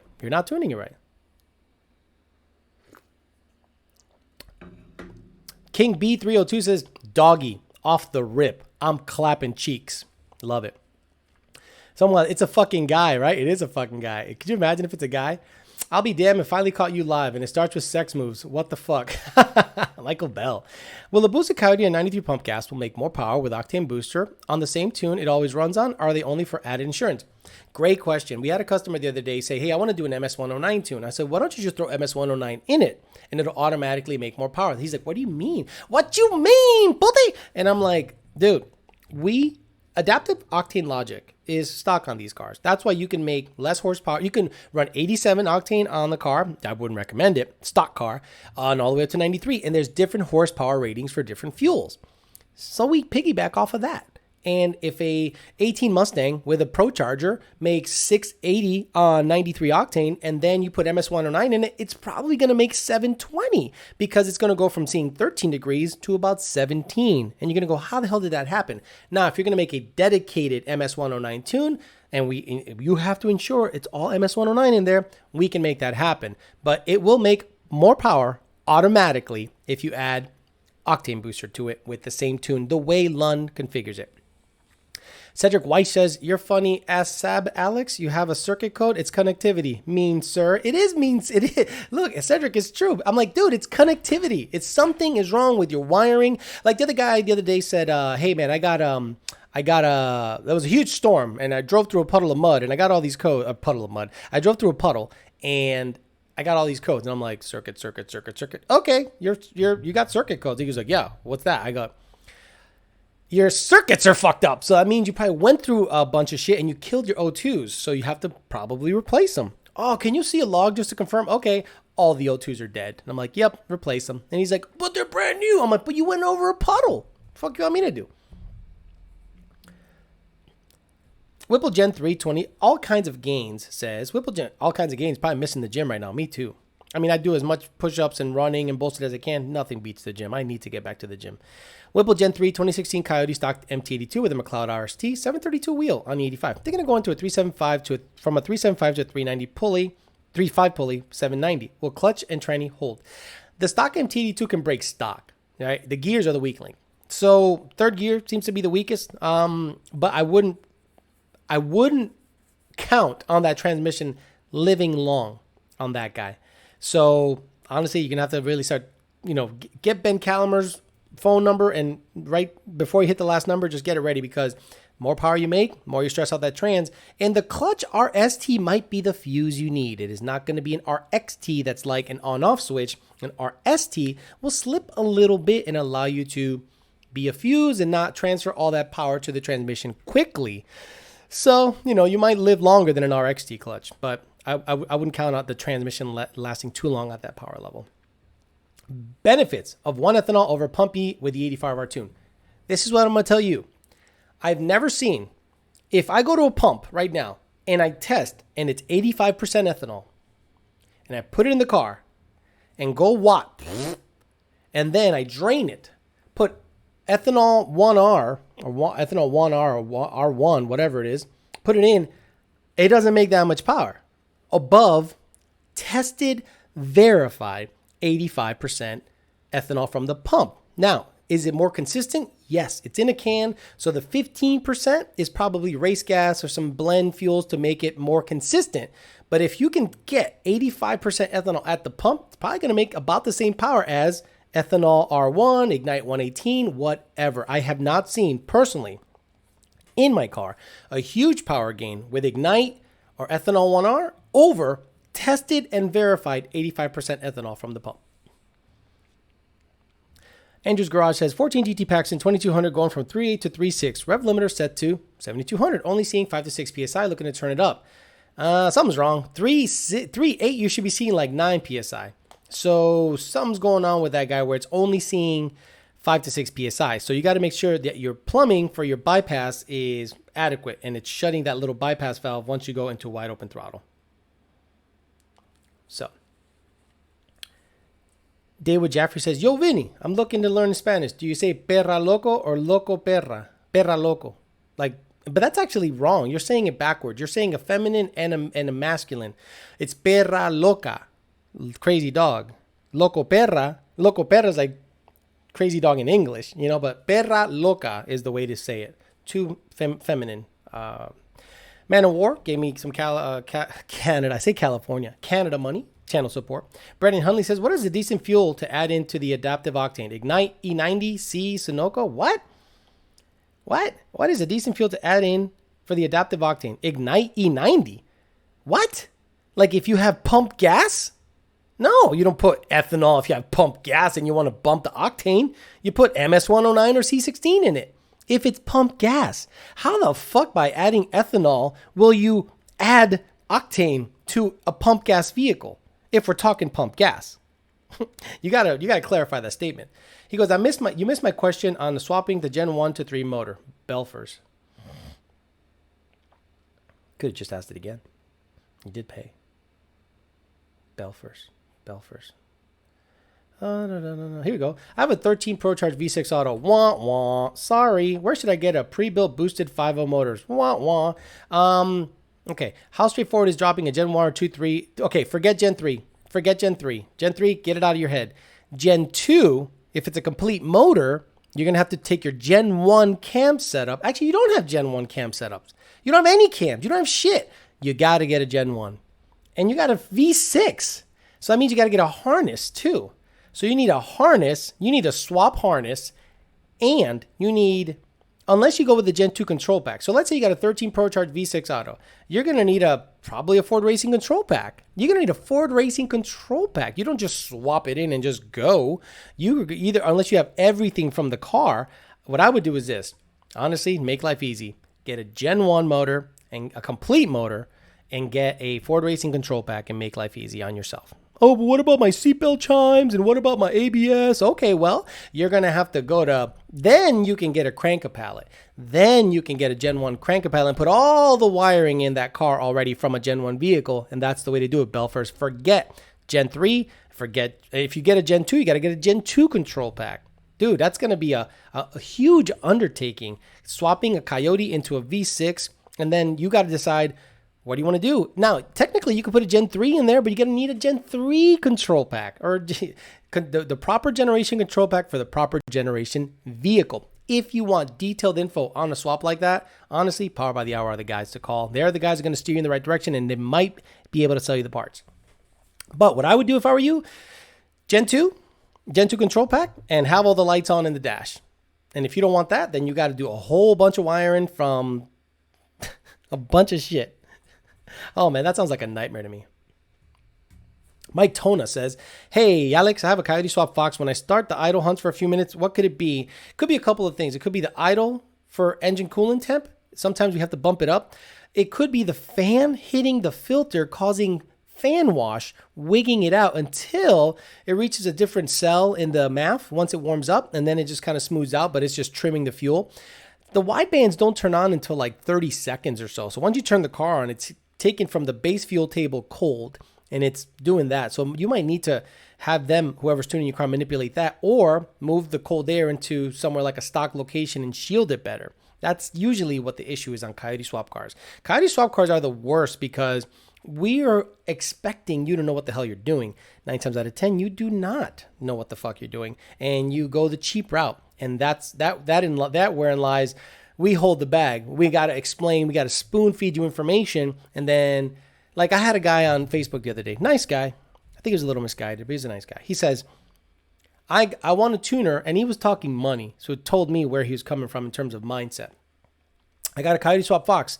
It's basically a 19 GT. I go, wait a minute. No, it's not. Because it's a 19 GT without an ABS module, without airbags, without electric steering, without a bunch of modules. So what's going to happen if you say it's a 19 GT, tune it the same as a 19 GT. Okay, here's a 19 GT tune with pats off. I got all these codes, and when I put it in drive, it doesn't go forward. Right, because it's not a 19 GT. It's a 19 GT with a whole bunch of shit disconnected. So take a 19 GT, disconnect your brake pedal, disconnect your shifter level sensor, disconnect your ABS module, disconnect your electric steering, disconnect your airbags, disconnect everything except motor and trans related. Watch how that bitch doesn't even move forward with a tune or stock tune. Belfer says, I appreciate it, Alex. More support here. V6 is a 500 horsepower and 85, but just want a faster cruise missile. might just get a GT350. You know what? Trust me, it's the cheaper option, especially if you just put some money down and you can afford the down payment, or you can afford a down payment and the monthly bill. It's a lot better than putting $8,000 out of your pocket cash when you can probably throw 3 or 4 at a GT350 and have a payment of about $550 a month, and you got a way better vehicle than you would have ever had if you do the swap. Some people don't think that way. Some people think, well, I own it. Well, nobody cares. Oh, the bank owns it. No one cares if you're gapping people. No one gives a shit. If Bank of America is gapping you, you're riding along in it. Who gives a shit? What is okay, good. Hey, Alex, I already got that. Hey, Alex, what's your recommendation on coil packs for mostly stock daily? Stock. Bone stock. The Grey Goose, 1600 horsepower, stock coil packs. The Gray and Blue Goose, stock coil packs. Joey Basil's 8-second car, stock coil packs. Roberson's car, stock coil packs. Every 1,000 horsepower kit I've ever tuned, stock coil packs. Hey, Alex, what's the check on the couch, Ford Racing? That is the first ever Mod Motor National driver mod class. There weren't that many cars in it. I think 10 or 12. And it was one of those index funky races that I did win.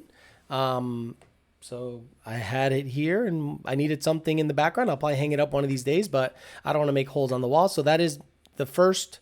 Now, I'm sure someone's like, oh, look at that. He's got a stupid trophy and a stupid check. Where's your trophy and your check? I'm not saying that's what you're saying, but I'm sure somebody out there, some hater ass bitch is like, what a stupid. Where's your trophy and your check? I'm proud. It was a driver mod class, the first ever Mod Motor Mustangs, the Mod Nationals. I supported Justin Young's race. I thought that was really cool. Okay, Jonathan Williams says, punch on a 60-year-old with 18-inch ET3Rs and it vibrates like a motherfucker. 850 rural horsepower Z. Haven't been able to test the wheel spinning yet. Beadlock time, wheel hop. It sounds like it's just blazing tire, right? It's like coming and going. Make a mark on the wheel, like to make a mark on the wheel in the rim. That's why they make those little chalk lines on some of these guys' race cars, and see if the tire is spinning inside the wheel. If it is, then that bitch is hooking, and you're making some good power. If it's not, it's just tire spin. Set up a GoPro in the back, suction cup it, do the watt hit, and see if you're laying stripes. If you're laying stripes, it's not spinning in the wheel. But also make a nice little mark on the rim and the tire, and see if when you come back, if it's off a little bit. And if it is, you can dismount the tire, put some glue on it, and put it right back. That's before bead locks. Tim Oba says, hey Alex, Toyota Camry or Honda Accord? Ooh, well, the Honda Accords look really good, the new ones. But the Camrys are getting their wheels stolen here, because they fit every other car. So I do a Honda Accord. I'm a Honda Accord guy. If you're gonna give me a fucking choice of those cars. Okay, what else we got here? What half shafts do you recommend? GeForce drive shaft. They've treated me great. Great company. I had GeForce 800s on this car forever, and then I upgraded to the 1100s. And once I kind of fire sailed everything, that was that. I was totally done. So we're good to go. What half shafts do you recommend? Or so, what piston ring gaps, primary and secondary ring, do you recommend for boosted Gen 2 caddy? Pablo 50, that is an engine builder question. I'm never going to give you ring gap recommendations because that is not my specialty. I think you should hit up an engine builder that can lead you in the right direction. I would hate to speak out of turn and give you some bogus information when I honestly am not an expert on building engines, and I'll never try to be. Alex, I thought you weren't a big fan of GT500. Why is a Predator a good motor? How does it compare to the Voodoo when it comes to boost? The Predator is a cross-plane motor, not a flat plane. Seems to be happy for boost because it is slightly lower compression than the Voodoo. The Voodoo, based on its design, is already buzzy and it kind of vibrates a little. So I wouldn't put more than 10 or 11 or 12 PSI on a supercharged version of a Voodoo motor. Now, twin turbo, all it needs is about 10 PSI, and that thing makes all the power on the planet. I just like the Predator better because everything that we've seen tells us it's just taking all the boost and liking it, and more and more and more. I can't wait till somebody does twin turbo 400, gets rid of the DCT, and makes an all-out race GT500. I know that Lance over in Oklahoma did a Turbo 400 in a Gen 3, and he drives it often, and it's a good stout setup. I can't wait till somebody does that in a GT500, has us tune it with twin turbos, stock motor, Watch that bitch go way in the eights. Not just a little bit in the eights, way in the eights. And you're like, holy shit, that motor just seems to like boost. Low compression, cross-plane setup, beefy block. It seems to be built for boost. Yo, Vinny, what are your thoughts on the Prison Break show and Read It Like the Father? Yo, Vinny, what are your thoughts on the Prison Break show? Never saw it. Never saw it. Sorry, brother. Thanks for the money, though. I never saw it. I've been gathering advice from John Nardi on what direction to take my 13 stock RS3. I'd like to support my dude, Alex. Can I request to work with you? You can, but look, you're working with Lund. We're all just one big entity, and we all speak the same language, and we're going to basically regurgitate the same information. Nardi asks us, hey, what do you guys think about this? And we say this. And if he has a doubt, he asks us. If he knows the subject off the top of his head, boom, he just throws it at you and we're good to go. Okay, guys, I'm going to start getting going soon. I've had about 750 plus viewers at peak. I'm averaging about 704. You guys have been great today. Kyle Brandon again dropping his dick on everybody with $100 and saying fuck you. But I wanted to make sure that I talked a little bit about the VMP versus Kenny Bell setup and just take your general questions. It seems to be a very, very popular show nowadays where every week we're averaging more and more viewers. The channel is growing. I'm getting about 700 to 800 more viewers a month, which isn't astronomical, but it's nice, steady growth, and I like to keep it that way.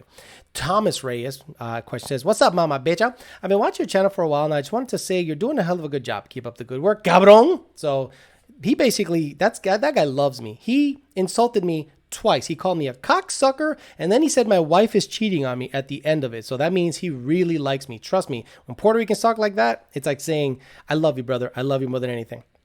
I'm out of here. Hopefully you guys have a good rest of your week. Hopefully your states are opening up. You can get out there and get haircuts, get your butthole waxed, and then girl can lick your asshole and your whatever the fuck, the perineum, which is the space between the butthole and the balls or the taint. Synergize X says 19 F-150. Last week you recommended I get an 18 manifold. My buddy's willing to sell me his Boss JLT for 500. Should I get the new 18 or jump on the deal? Also, CJ would be pointless because cams. CJ will be pointless because of cams, so I'd get the Boss or the 18 manifold. Yes. And Clips by Tim says, at what point will I need to put a clutch pack in the 10R80 800 plus? I would do 750 plus. I'd bring it down like 50 horse. 750 plus, you're gonna need a clutch pack. Let's get out of here before any of you guys give me any more money. I'll see you guys next week. Thanks for watching.